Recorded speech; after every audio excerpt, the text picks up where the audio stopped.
Hello, I'm Sam Hollis from Sam Hollis Web Design. I'm going to talk to you today about WordPress. I'm going to give you a tour of the basics of WordPress, how to find what you need, how to make the changes you want. Just a really basics tour. So this is a basic website I have set up for this, samtest.co.uk. As you can see, it's a really basic website. I just want to give you the idea of what's going on. This is what we call the front end of the website. This is what your visitors see. What we want to get to is the back end of the website. That's where we can make changes and update it. So for most people in WordPress to do that, at the top, after your address, you write /wp-admin.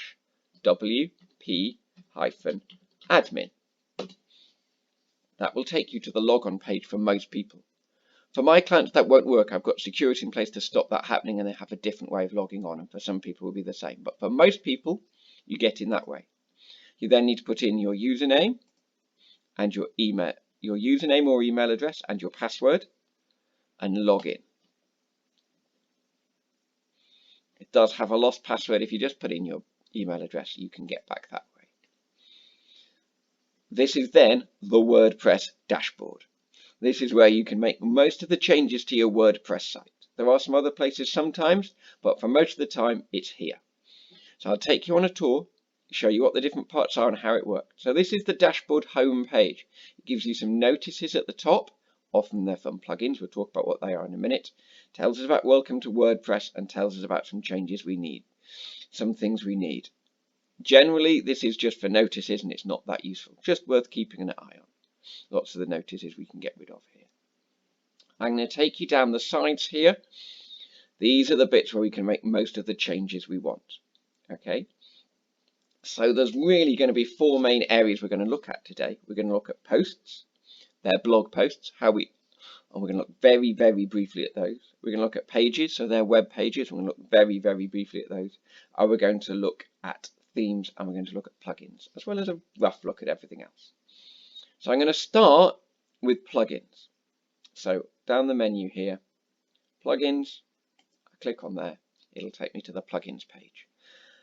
So what are plugins? If you can imagine WordPress a bit like your phone, plugins are like the apps. On its own, your phone doesn't do that much.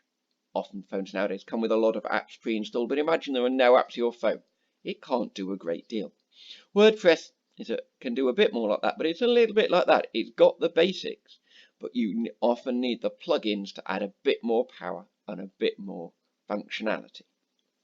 So I've got a few plugins already installed in here. Let me see what they are. So I've got an anti-spam plugin. WordPress is very popular. About quarter to the third of the web runs on WordPress.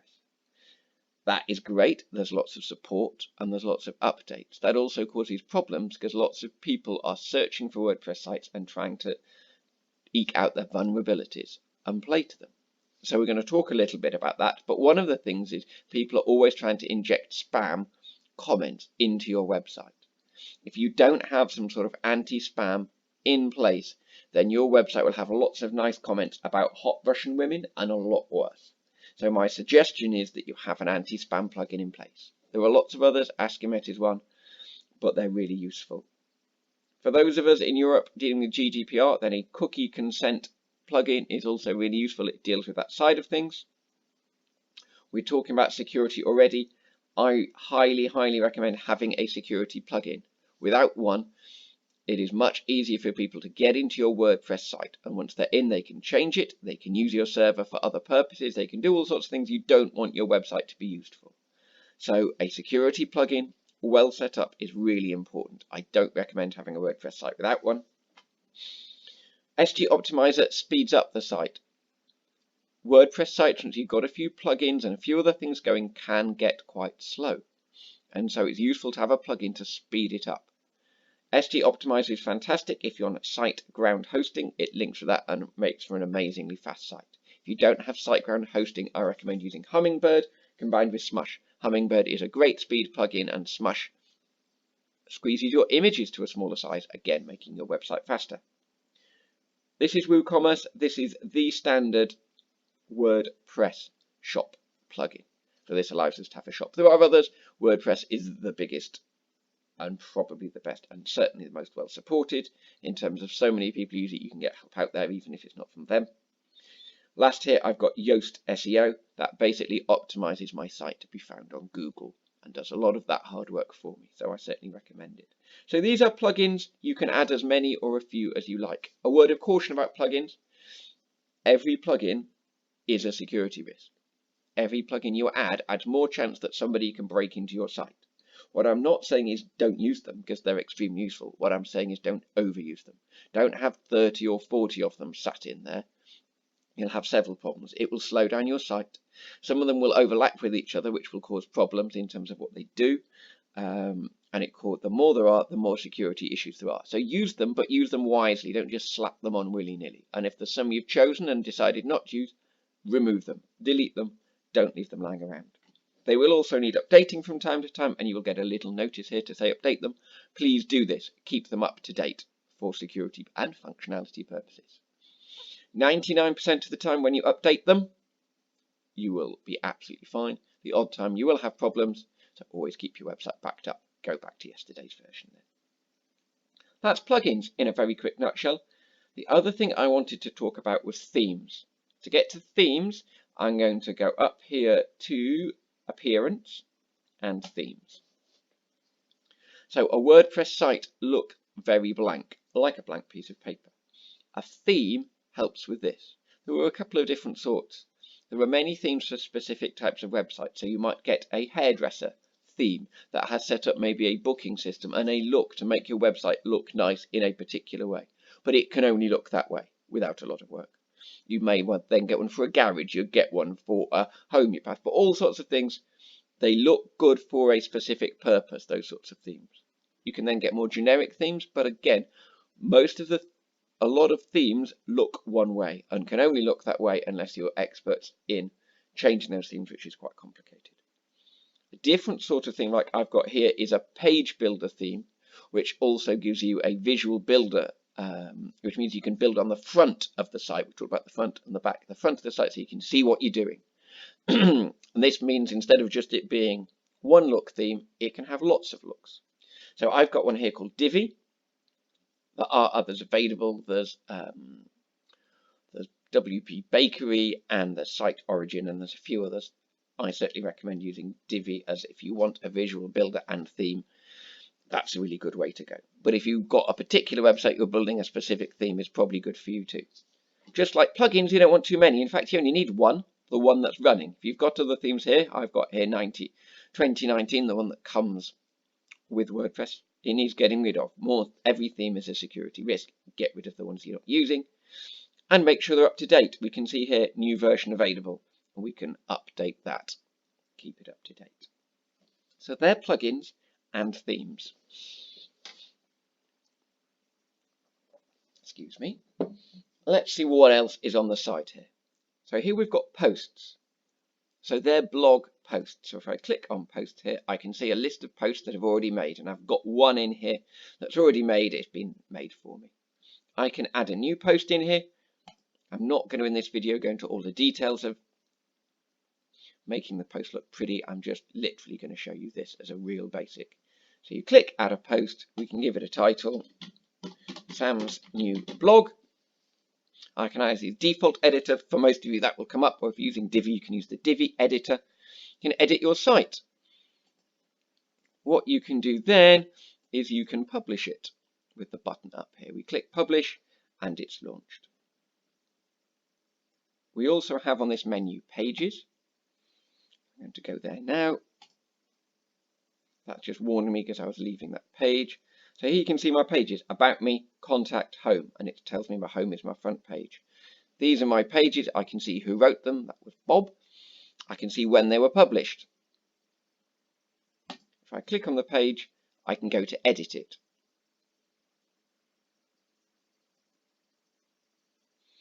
And here it says home, and I can start to write. I can also use the Divi builder to build.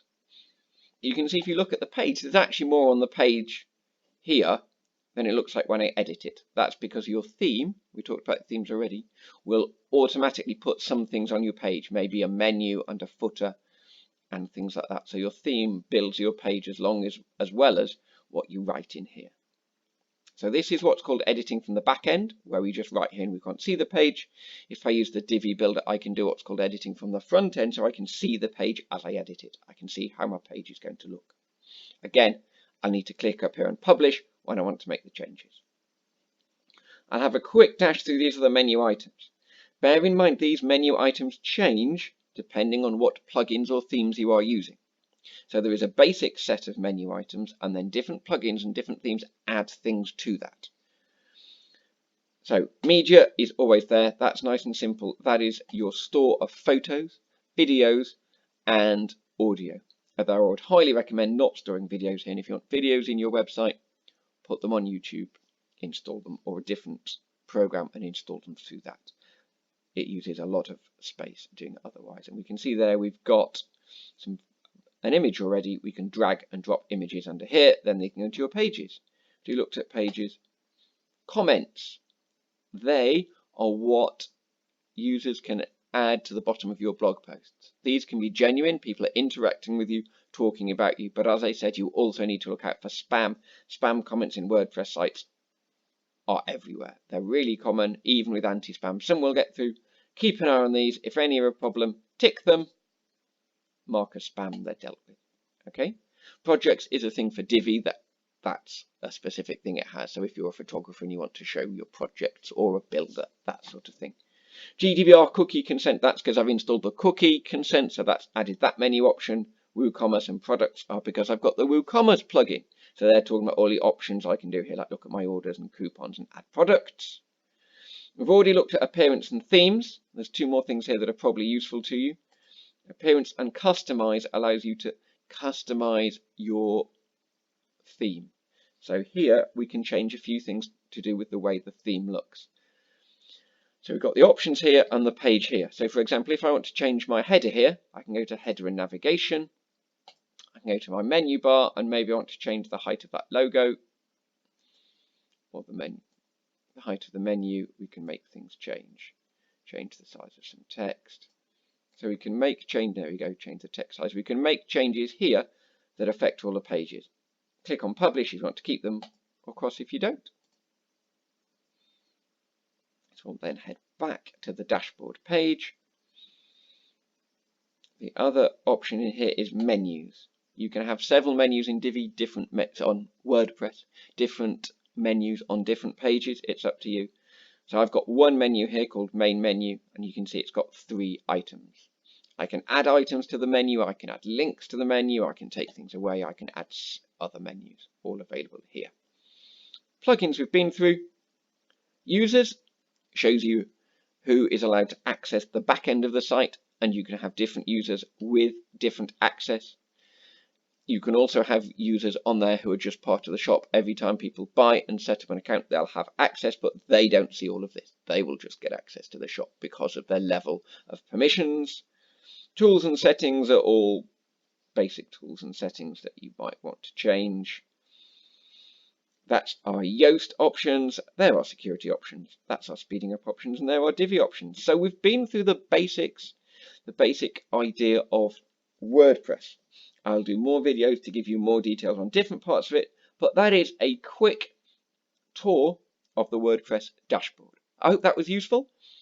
I'm Sam Hollis from Sam Hollis Web Designs.